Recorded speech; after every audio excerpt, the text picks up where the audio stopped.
է ձեզ տեսնել մեր համայնքում։ Ամորջապետ։ Էսենց։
Շնորհակալ եմ,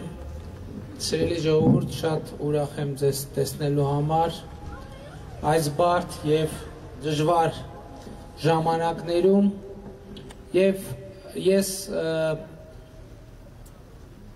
կուզենայի ձեզ հետ կիսվել ապագայի եւ ներկայի հարաբերությունների մասին պատկերացումներով, որովհետեւ տեսեք, երբ որ մեզ հետ որևէ բան է պատահում, ընդ որում անձնական տիրույթում է, եթե որևէ մեկը X պահի արձանագրում է, որ իր օրգանիզմում որևէ հիվանդություն է հայտնաբերվում, այդ հիվանդությունը պատմում է նախորդ շրջանում մեր ունեցած ապրած կյանքի մասին։ Ասենք, եթե լավ, շատ պարզ օրինակ բերեմ, եթե մարդը այսօր տնից տեղից հեռու ինֆարկտ է ստանում, այդ ինչ է նշանակում։ Հա, ալնում է, որ այդ պահին ջղայնանում է եւ ստանում է ինֆարկտ։ Ասում են ջղայնացավ, ինֆարկտ ստացավ, բայց իրականում այդ պատմում է մարդու վերջին տարիների, վերջ ինչ որ մի նախորդ ժամանակաշրջանի կենսակերպի մասին։ Այդ նշանակում է նա անառողջ է սնվել, այդ նշանակում է նա ծխել է շատ, այդ նշանակում է, որ սպորտով չի զբաղվել, քիչ է շարժվել եւ այլն եւ այդպես շարունակ։ Նույնն էլ այսօր մեր երկրի վիճակն է։ Նույնն էլ այսօր մեր երկրի վիճակն է, այո, վերջին 3 տարին պատասխանատուն մենք ենք եւ մենն է եղել այդ պատասխանատվությունը այդ օրգանիզմը առողջացնելու։ Բայց նաեւ մենք պետք է հիշենք, թե ինչ է տեղի ունեցել 2018 թվականից հետո։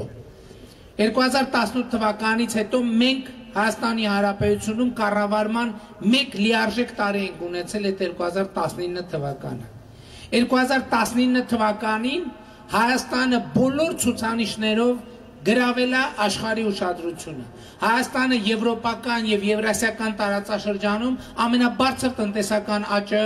արձանագրած պետությունն է եղել 2019 թվականին։ 2019 թվականին բարձրացել են թոշակները, 2019 թվականին բարձրացել են ուսուցիչների աշխատավարձերը, 2019 թվականին բարձրացել են զինվորականների աշխատավարձերը,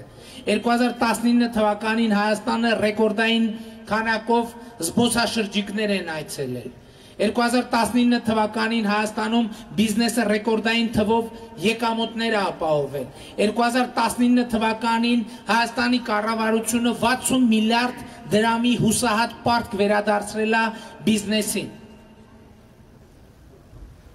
Սա է մեր կառավարման տարիների իրական պատկերը եւ իրական արտահայտությունը։ Այսօր Հայաստանը նախկինում ղեկավարած մարդիկ կան, ասում են հա ինչ է, ասում են թոշակը բարձրացրել են, ասում մի քանի հազար դրամով։ Իրանք էլ չեն հասկանում, ինչ են ասում ժողովուրդ։ Այդ թոշակը, որ մի քանի հազար դրամով բարձրացրել ենք, արդյունքում բարձրացել է 8%-ով 10%-ով։ Եթե մի քանի հազար դրամով 2019 թվականին մենք այդ աշխատավարձը բարձրացրել ենք, ու արդյունքում ստացվել է 10%, այդ չնչին գումարները ստացվել, պատկերացրեք 7 տարի առաջ ինչքան ցածր է եղել այդ աշխատավարձը, թոշակը։ 10 տարի առաջ ինչքան ցածր է եղել թոշակը, 15 տարի առաջ ինչքան ցածր է եղել թոշակը։ Բա մենք ասում ենք թվում է թե բանա, չէ 10%-ով թոշակը բարձրացրել ենք։ Հետո հաշվում ենք տերում ենք մի քանի հազար դրամ է։ Բայց այդ թողած թոշակը ինչքան ցածր է, որ 5000-4000 դրամը 10% է կազմում այդ թոշակների մեջ։ Վերջին շրջանում եւ վերջին օրերին հիմա ասենց մի քիչ բացօթյա նախորդ հանդիպումը մի քիչ դահլիճային էր, տենց քաղաքական հարցերին շատ չանդրադարձանք, բայց այս հանդիպումը տենց մի քիչ դրսային հանրահավաքային շատ հարց են բարձրացնում, ասում են, որ Ռոբերտ Քոչարյանը հայտարարություններ է անում, այդ հայտարարություններին ինչի չեք անդրադառնում, ինչի չեք պատասխանում, ճիշտն ասած ես այդ ամեն ինչին չէի գնում եւ աշխատում եմ չգնամ ընտրական process-ը չանլրջացնելու համար, որովհետեւ ես վախենամ, որ այդ թեմաներին եւ ձեր այդ նշած անձի ասածներին երբ որ անդրադառնամ, մեր ընտրական process-ը ընդհանրապես կանլրջանա։ Այս վերջերս հայտարարությունը անջել, սիրելի հայրենակիցներ, ձեզ հայտնի անձի կողմից այսպիսի մի շատ հետաքրքիր գաղափար առաջ քաշում, ասում է, որ գիտեք ինչ, այն մարդկանց, ովքեր պետական բարձրաստիճան պաշտոնի են հավակնում, երկիրը ղեկավարելու հավակնություն ունեն, ասում է պետք է ենթարկվեն հոգեբուժական փորձաքննության։ Եվ դա ասում է այս մարդը։ Ասում է այս մարդը, որը մասնագիտացած է սատկած առյուծ քշելու մեջ։ Պատկերացնում եք, այս մարդը ասում է հոգեբուժական այս նկարը պետք է կոնկրետ հոգեբուժական փորձաքննության ենթարկել հասկանալու համար, ինչ է նշանակում սատկած առյուծ քշել։ Այդ շատ լավ գաղափար է, որ Հայաստանի Հանրապետությունում պետք է ղեկավար պաշտոնների հավակնող մարդկանց հոգեբուժական փորձաքննության ենթարկել, որտեղ եթե օրինակ այդ պրակտիկան 1998 թվականին գոյություն ունենար, ենթադրվում է, որ Հայաստանի Հանրապետությունում հոկտեմբերի 27-ի ոճրագործություն տեղի չէր ունենա, եթե 98 թվականին տենց պրակտիկա լիներ, որ երկրի ղեկավարը հոգեբուժական փորձաքննության ենթարկվեր։ Եթե 98 թվականին տենց պրակտիկա լիներ, ենթադրվում է, որ բարև ռոբ ասելու համար մարդուն չէին տարի զուգարանում ծեծելով սպանեին։ Եվ հիմա փորձում են այս անեկդոտային կերպարի շուրջ, այս անեկդոտային կերպարի շուրջ փորձում են բան ստեղծել, կերպար ստեղծել, այսօր էլ ազգային ժողով փորձում են վախի մթնոլորտ տարածել։ Սա խեղճ, կոմպլեքսավորված, բարդութավորված մարդ է, որը քաղաքական ասպարեզ է բերում, մեր մասին ասում է, ենթադրում եմ ասում է, որ իրանք պամպերս են հագնում,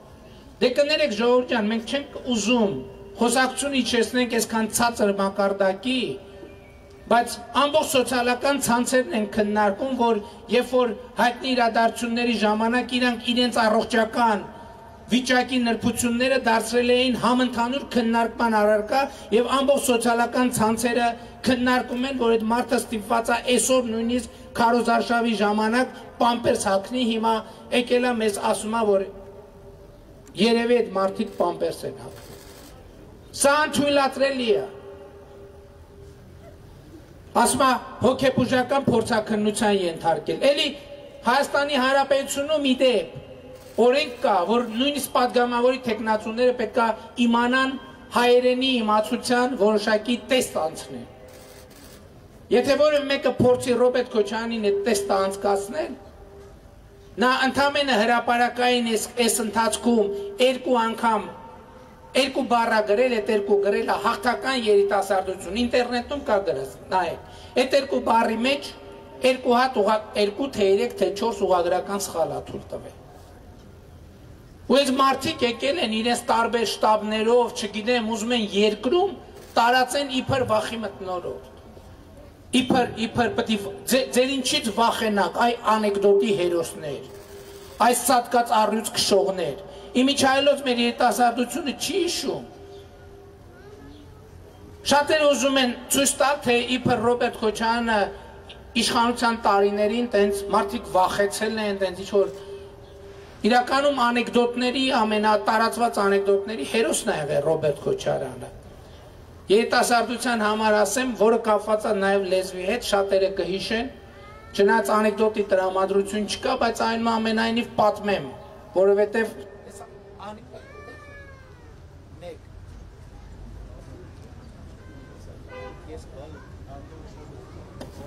ես կպահեմ։ Պատմեմ, որպեսզի շատերին պարզ լինի, թե ինչ է։ Այդ անեկդոտը հետևյալն էր, բնականաբար այն ժամանակ էլ, երբ որ 98 թվականին կեղծ տեղեկանքով Հայաստան եկավ Ռոբերտ Քոչարյանը, այն ժամանակ էլ ինչպես հիմա շատերը զբաղվում են նրա հայերեն խոսակցությունը ուղղելու համար։ Եվ այդ հայերեն խոսակցությունը ուղղելու ընթացքում դասախոսներից եւ դասատուներից մի մասը նրան ասում են, պարոն Քոչարյան, ասում են, դե գրական հայերենով պետք չէ լի անընդհատ հա ասել, պետք է հայի փոխարեն ասել այո։ Չի կարելի ասել հա, պետք է ասել այո։ Համաձայն այդ անեկդոտի մի օր Ռոբերտ Քոչարյանը դիմում է իր օգնականին, ասում է, լսի, ասում է, այդ մեր դերձակին ասեք, այս շալվարից մեկայով մի քիչ զբաղվի, որովհետև այո բարձրացնում եմ, այո իջնում է, այո բարձրացնում եմ, այո իջնում է։ Հիմա այս մարդը եկել է Հայաստանի Հանրապետությունում ուզում է տարածի, որ սենց ինչ-որ կերպար։ Դա ընդամենը անեկդոտիկ կերպար է, եւ ես հույս ունեմ, որ Հայաստանի Հանրապետության քաղաքացիները 2021 թվականի հունիսի 20-ին այդ անեկդոտային կերպարին կդնեն իր տեղը եւ իր քաղաքական ողջ սվիտային կդնեն իրենց տեղը։ Եվ գիտեք, ես գիտեմ, որ ժողովուրդ ամենաշատ մեղադրանքը, որ այսօր մեզ ուղղվում է, հետևյալն է։ Ասում են դրանք ինչի են ազատության մեջ, դրանք ինչի չեք դատել։ Ժողովուրդ ջան, գիտեք ինչ, ես դրա մասին բազմիցս խոսել եմ։ Եվ երևի թե, ոչ թե երևի թե, այլ հաստատ,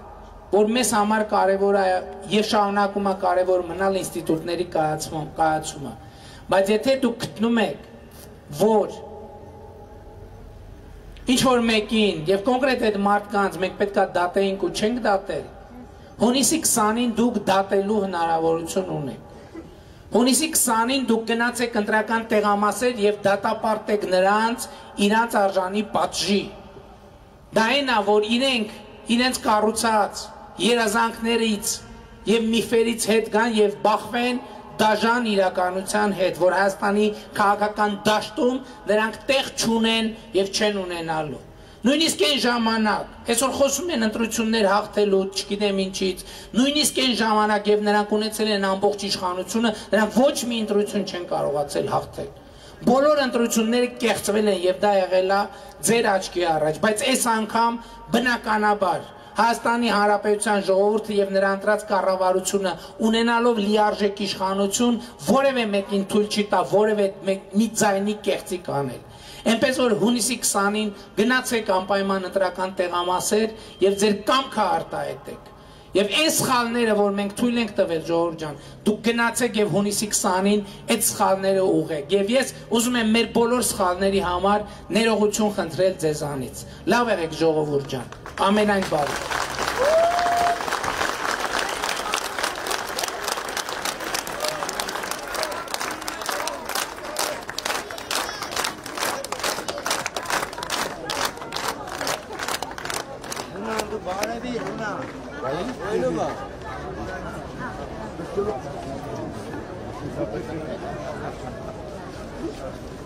Enough.